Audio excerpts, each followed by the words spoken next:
আসসালামু আলাইকুম। সংবাদে আপনাদের সবাইকে স্বাগত জানাচ্ছি। আমি ফিরোজ তোহা। শুরুতেই আরবে কেবলস সংবাদ শিরোনাম। বাংলাদেশের সর্বশেষ গুরুত্বপূর্ণ আপডেট সংবাদে আপনাকে স্বাগত। শুরুতেই সংবাদ শিরোনাম, পরে বিস্তারিত।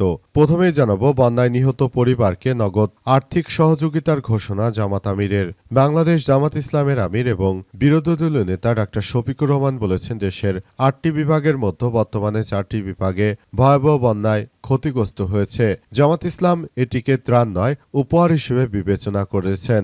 একটি সংগঠন হিসেবে তিনি বন্যা দুর্গত মানুষের পাশে দাঁড়িয়ে নগদ ৫০,০০০ টাকা করে আর্থিক সহযোগিতা দেওয়ার ঘোষণা দিয়েছেন।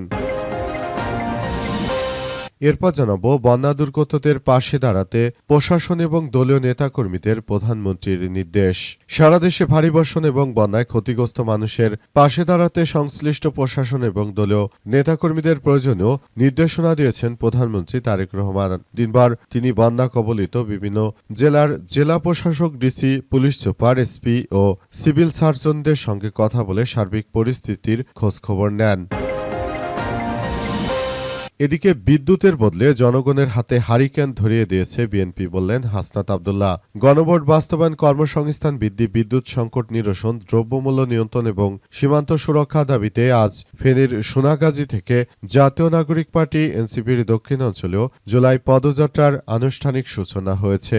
উপলক্ষে বিকেলে সোনাগাজী উপজেলা এনসিপি আয়োজিত এক পথসভায় প্রধান অতিথি হিসেবে বক্তব্য দেন দলের দক্ষিণাঞ্চলের মুখ্য সংগঠক হাসনাত আব্দুল্লাহ।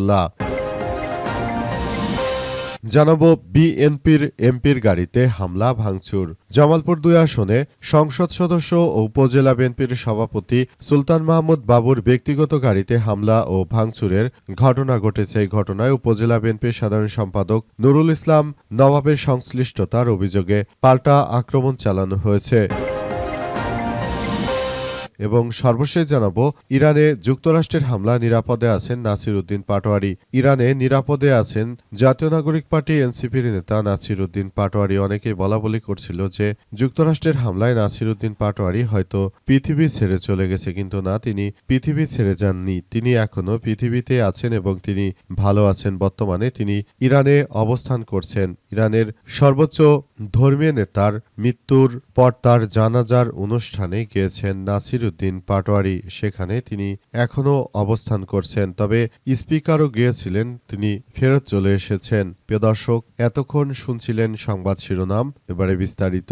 তবে তার আগে বন্ধুরা, অনুরোধ থাকবে এই সংবাদটিতে একটি লাইক দিন। এই চ্যানেলে আপনি নতুন হয়ে থাকলে আমাদের সংবাদটি দেখতে দেখতে চ্যানেলটি সাবস্ক্রাইব করে রাখুন। কমেন্ট করে বন্ধুরা আপনার মূল্যবান মতামত জানিয়ে দিন আপনি বিশ্বের কোন দেশ থেকে বা বাংলাদেশের কোন স্থান থেকে আমাদের সংবাদটি দেখছেন এবং শুনছেন।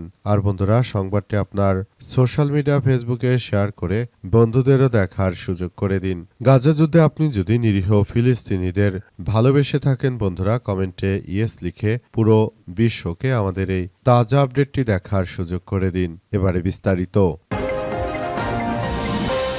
বন্যায় নিহতদের পরিবারকে নগদ আর্থিক সহযোগিতার ঘোষণা জামাতের আমিরের। জামাত ইসলাম এটিকে ত্রাণ নয়, উপহার হিসেবে বিবেচনা করে একটি সংগঠন হিসেবে দলটি বন্যা দুর্গত মানুষের পাশে দাঁড়িয়েছে এবং ভবিষ্যতেও থাকবে। বাংলাদেশ জামাত ইসলামের আমির এবং বিরোধী দলীয় নেতা ডাক্তার শফিকুর রহমান বলেছেন যে দেশের ৮টি বিভাগের মধ্যে বর্তমানে 4টি বিভাগ ভয়াবহ বন্যায় ক্ষতিগ্রস্ত হয়েছে। সব এলাকার মানুষ অত্যন্ত অসহায় অবস্থায় দিন কাটাচ্ছে। এমন পরিস্থিতিতে বন্যায় ক্ষতিগ্রস্ত মানুষের পাশে দাঁড়ানো সবাইকে মানবিক দায়িত্ব হিসেবে গ্রহণ করতে হবে। সময় তিনি চলমান বন্যায় চট্টগ্রাম বিভাগে যারা প্রাণ হারিয়েছে তাদের প্রত্যেক পরিবারকে আগামী 3 দিনের মধ্যে ৫০,০০০ টাকা করে আর্থিক সহযোগিতা পৌঁছে দেওয়ার ঘোষণা দেন। আজ দুপুরে চট্টগ্রাম বাঁশখালী এবং সাতকানিয়ায় বন্যা কবলিত এলাকা পরিদর্শন শেষে বাঁশখালীর একটি কমিউনিটি সেন্টারে আয়োজিত অনুষ্ঠানে এসব কথা জানান জামাতের আমির। এই কার্যক্রমের বিষয় বাংলাদেশ জামাত আমিরের পক্ষ থেকে নির্দেশনা জারি করার পাশাপাশি বলা হয়েছে যে এটি আসলে আমাদের একটি চূড়ান্ত দায়িত্ব এবং আমরা আমাদের সেই দায়িত্ব পালন করছি বলে জানিয়েছে বাংলাদেশ জামাত ইসলামের আমির ডাক্তার শফিকুর রহমান। তিনি জানিয়েছেন যে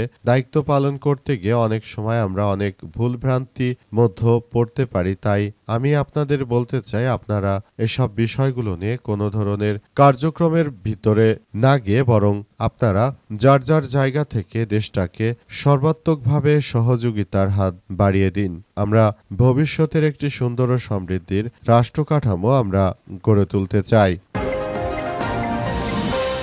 বন্যা দুর্গতদের পাশে দাঁড়াতে প্রশাসন ও দলীয় নেতাকর্মীদের নির্দেশ দিলেন প্রধানমন্ত্রী।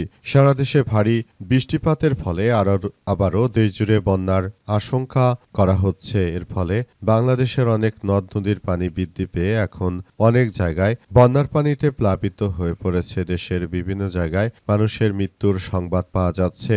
অবস্থায় বন্যা দুর্গতদের সহযোগিতা দেওয়ার জন্য এবং বন্যা দুর্গতদের পাশে থাকার জন্য নির্দেশ দিয়েছেন প্রধানমন্ত্রী তারেক রহমান। তিনি জানিয়েছেন যে আমরা বলতে চাই যে এখনই এই বিষয়গুলো নিয়ে খুব গুরুত্ব সহকারে দেখভাল করতে হবে এবং সবাইকে আমরা আরও বলতে চাই সবাইকে এখনই এই সব বিষয়গুলো নিয়ে খুব গুরুত্ব সহকারে কার্যক্রম চালিয়ে যেতে হবে এবং সবাইকে আরও বলতে চাই আপনারা যার যার জায়গা থেকে এই পরিস্থিতির মধ্য দিয়ে এগিয়ে যান।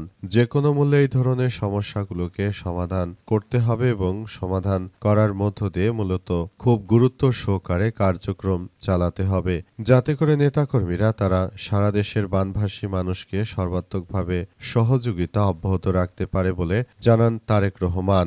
এজন্য তিনি তার দলীয় নেতাকর্মীদেরকে এই নির্দেশনা দিয়েছেন। বিদ্যুতের বদলে জনগণের হাতে হারিকেন ধরিয়ে দিয়েছে বিএনপি বললেন হাসনাত আব্দুল্লাহ। জাতীয় নাগরিক পার্টি এনসিপির নেতা হাসনাত আব্দুল্লাহ জানিয়েছেন যে বিদ্যুৎ দেওয়ার কথা ছিল সেই বিদ্যুৎ দিতে ব্যর্থ হয়েছে বিএনপি। তারা কর্মসংস্থান সহ যেসব প্রতিশ্রুতি দিয়েছিল একটি প্রতিশ্রুতিও রাখতে পারেনি বিএনপি। 2001 সালে বিএনপি ক্ষমতায় এসে তারা দেশে দিয়েছিল নৈরাজ্য হাহাকার, এবারও একই জিনিস তারা উপহার দিচ্ছে। তিনি আরও জানান বাংলাদেশের প্রতিটি জায়গায় জায়গায় অবস্থা খুবই খারাপের দিকে চলে যাচ্ছে। তাই আমরা বলতে চাই বিষয়গুলো সবার জন্য অত্যন্ত দুঃখজনক হলেও সত্য যে এভাবে যদি চলতে থাকে তাহলে এটি ভবিষ্যতের জন্য এক ভয়াবহ বিপর্যয়কর পরিস্থিতির মধ্যে চলে যেতে পারে। তাই এখনই এসব বিষয়গুলো নিয়ে আমরা খুব বেশি সতর্কতার সঙ্গে রয়েছি বলে জানান তিনি। বিএনপি আগামী দিনে যে কার্যক্রম আসলে চালিয়ে যাচ্ছিল সেটা সবার জন্য অত্যন্ত দুঃখজনক এক ব্যাপার। পুরো বিষয়গুলো সবাইকে খুব সন্তোষজনকভাবে তারা বলার চেষ্টা করলেও প্রকৃতপক্ষে তারা যে জনগণের সঙ্গে মিথ্যাচার করে সেটি বারবার প্রমাণিত হচ্ছে। হাসনাত আব্দুল্লাহ আরও জানিয়েছেন যে যেভাবে তারা আমাদের সঙ্গে মিথ্যাচার করে দেশটাকে আবারও একটি মগের মূল্যকে পরিণত করেছে, জুলাই গণ অভ্যুত্থানের প্রতিটি পদক্ষেপকে এই বিএনপি তারা মিথ্যাচার করে তারপর জনগণের সামনে তারা এই বাস্তবায়ন না করে তারা বরং নিজেদের মতো করে সবকিছু করার যে অপচেষ্টা করছিল সেটি কোনোভাবে আসলে গ্রহণযোগ্য নয়। আমরা বিএনপির এই ধরনের কার্যক্রমগুলো নিয়ে বলতে চাই যে অবশ্যই সময় এসেছে তাদেরকে এটা থেকে বেরিয়ে আসতে হবে, তা না হলে দেশের জনগণ কোনোভাবেই ছাড়বে না বলে জানান হাসনাত আব্দুল্লাহ। তিনি বিষয়গুলো নিয়ে সবাইকে খুব সতর্কতার সঙ্গে চলার জন্য উদাত্ত আহ্বান জানিয়েছেন। আর বিএনপি জনগণের সঙ্গে যে প্রতারণা করছে তার শাস্তি এদেশের জনগণই তাদের দেবে।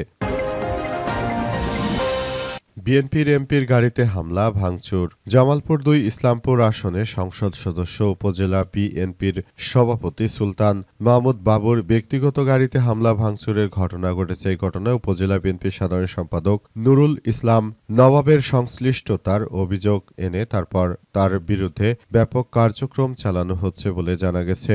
যেভাবে আসলে এই ধরনের হামলা হয়েছে সেটি আসলে কোনোভাবেই গ্রহণযোগ্য নয়। দেশ জুড়ে যে অরাজক পরিস্থিতির সৃষ্টি করেছে বিএনপির নেতৃত্ববৃন্দরা, তারা নিজেরাই নিজেদের সঙ্গে কামড়াকামড়িতে মত্ত হয়ে আছে। তাদের রাজনৈতিক এই ধরনের সমস্যার কারণে দেশের প্রতিটি মানুষ এখন অতিষ্ঠ হয়ে পড়েছে। দেশের প্রতিটি জায়গায় জায়গায় এই অবস্থায় সবাইকে আরও সতর্কতার সহিত থাকতে হচ্ছে, সবাইকে আরও বেশি দায়িত্বশীলতার ভিতরে এগিয়ে যেতে হচ্ছে।